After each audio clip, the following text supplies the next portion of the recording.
Hey guys, it's Public back with another video on the Shadowlands beta, and today we're going to be looking at the Soulbinds that we have access to from the Venthyr Covenant. So we have 3 Soulbinds for this Covenant, just like every other one. So we're going to go over each of the Soulbinds traits that you get and the abilities, and kind of see what stacks up in the tree options that we have here, right? Not going over any conduits, we've done that in previous videos, but just going over the tree options that we have for each Soulbind. So without further ado, let's get into it. Alright guys, the first Soulbind for the Venthyr Covenant we're going to look at is Nadja the Mistblade. So we have a standard kind of DPS throughput Soulbind here first up. So the first ability you have access to, or the choice we get to make, is between Door of Shadows disorienting all nearby enemies at the target location for 8 seconds when you appear. It's actually pretty cool. I'll activate this real quick just so you can see it. When you cast Door of Shadows, a little ring around the target. The animation's awesome. So it's kind of a neat little fear effect. It does get broken pretty quickly though in my testing, so more like a quick AoE interrupt, if anything, in like a high damage environment like Mythic Plus, but there you go. Other option is Door of Shadows increases your movement speed by 80%, decaying over 6 seconds. So that same teleport I just used, you get a burst of movement speed after you use it.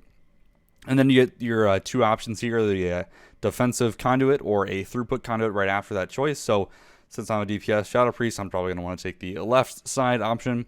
So we choose that, then we go down, you get a utility conduit slot here, and then you get access to Friends in Low Places. You loot 20% more infused rubies and treasures throughout Revendreth, offer you an expanded selection of goods. I have no idea what this means. It is not implemented yet, but you know, there we go, we'll see. And then you get 3 options here, right? You can either go the left side with the utility option, or middle throughput, or right side defensive. So now before you make this choice, you got to look at what's right below it, right? Because if I take the DPS option, I don't necessarily get a DPS thing, but right below it. So on the far left side, benefits of well-fed flask and weapon enchants are increased by 15%, which is a pretty good increase. You know, these are typically several percent increase to our damage, so getting this is a nice little boon. But you know, boring doesn't really change how we play, but it is nice. The middle option, which is what you get from taking the throughput DPS slot, is duration of incoming interrupt, snare, and root effects are reduced by 25%, which is pretty nice. We'll see how much this works on like a raiding environment, but still good. And then the defensive option, this is kind of the throughput one, more or less. The first enemy you damage in combat is marked as your adversary. You deal 4% more damage to them, and they deal 2% less damage to you. You can only have one of these active at a time, so it kind of gives you that priority damage within a pack, as long as you hit the right target first. Honestly, this is a pretty good slot, just picking this up when I've been doing my testing. But, you know, whether or not we use it is basically going to come down to, is this better or worse than getting this extra DPS slot, and the comparison between the two. So, you know, time will tell, but we have this option for now. And then you always get a guaranteed throughput here, so you do get options of 3 total throughput slots here. And then the last ability that we get access to is Thrill Seeker. This is kind of the mini Lust, so to speak. So while in combat, you gain stack of Thrill Seeker every 2 seconds, or 4 stacks once you kill an enemy. At 40 stacks, Thrill Seeker is consumed to grant you Euphoria, which is basically like a mini Bloodlust, 20% haste kind of thing for 10 seconds.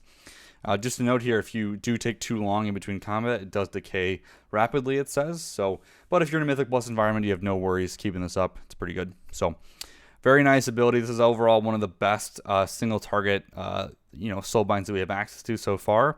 But let's move on and see what the next one is.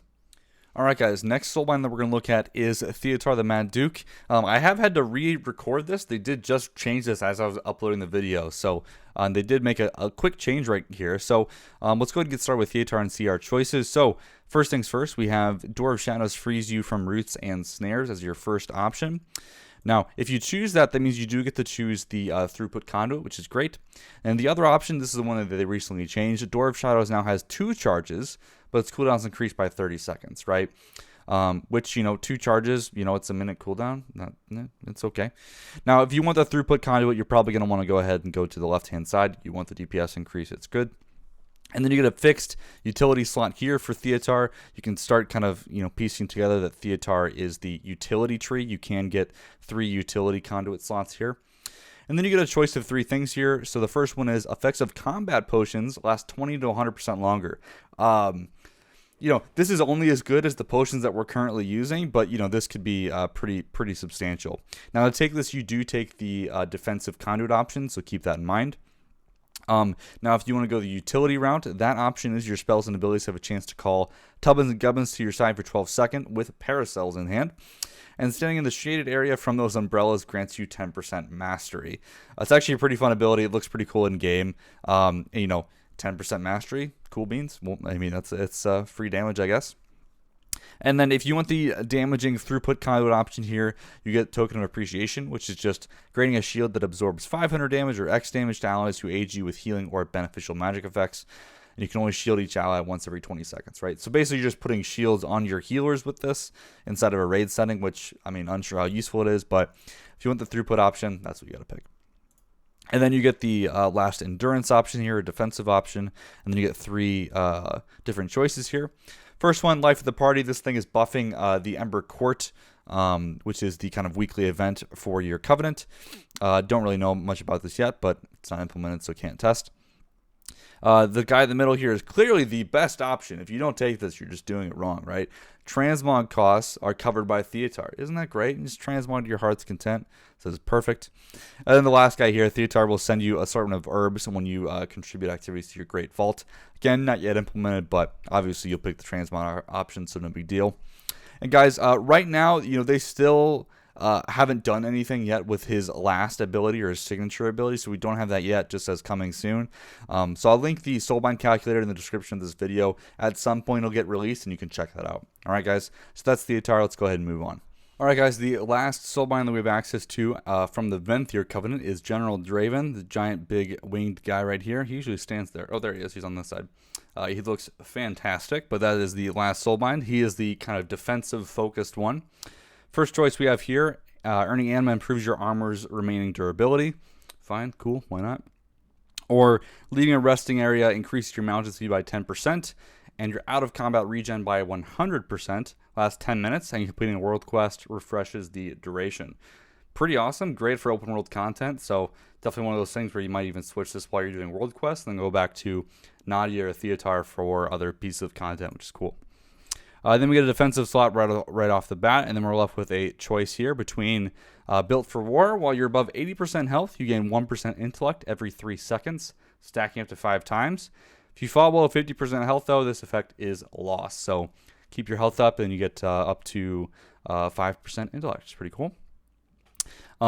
Successfully interrupting an enemy or dispelling an ally increases your critical strike chance by 10% for 10 seconds. This may only occur once every 30 seconds. This is kind of word for word very similar to the Cepha's Secret Legendary that we had back in Legion, except instead of haste where it was then, now it's crit. So, who knows how good this will be. Crit's value for Shadow definitely feels like it's on a downward trend from what we had at the end of BFA, so we'll see how useful this is. And then the last guy, standing still for at least 4 seconds, grants you 10% increased stamina and 4% increased healing. Done. This effect persists for 4 seconds after you start moving. So if you want the throughput conduit, you do have to take this guy on the left to get access, or on the right, sorry, to get access to that. But this middle one might also be a good option depending on how much the tuning is, so we'll see. And then you get your last throughput option here for General Draven. And then the last choice you get to make is either between Enduring Gloom, so Dwarf Shadow grants you a shield that absorbs damage equal to 15% of your maximum health, lasts for 8 seconds. So, if you're one of those people that really wanted the shield from Necrolord, but you love this Covenant, well, General Draven's there for you. You get a little shield after using Dwarf Shadows, which makes it, even better, which is awesome. Or the last option here is Move as 1. When a nearby ally gains a temporary increased movement speed, you also gain the benefit up to 30%. So, not sure, depending on how much they're getting buffed, you're not going to get too much. It's only 30% as effective, but hey, it's something. And then you can choose between a utility or a defensive conduit slot, depending on what you've chosen. And then the last option, so Mind Games, which is the Covenant ability we get access to from Venthyr, grants you 10% versatility to yourself and 4% verse up to 4 nearby allies, lasts 8 seconds. So 10% verse is no small thing for sure. So this is a very, very good Soulbind choice, even for a rating setting. So we'll see what happens. But that is General Draven. Alright guys, that is all the Soulbind abilities that we have for the Venthyr Covenant as it stands right now on the Shadowlands beta. Hope you guys saw something cool. But guys, thanks for watching. If you haven't seen the other Covenant videos and their Soulbinds, check those out below. We have one for each Covenant coming out, so stay tuned. Alright, thanks for watching.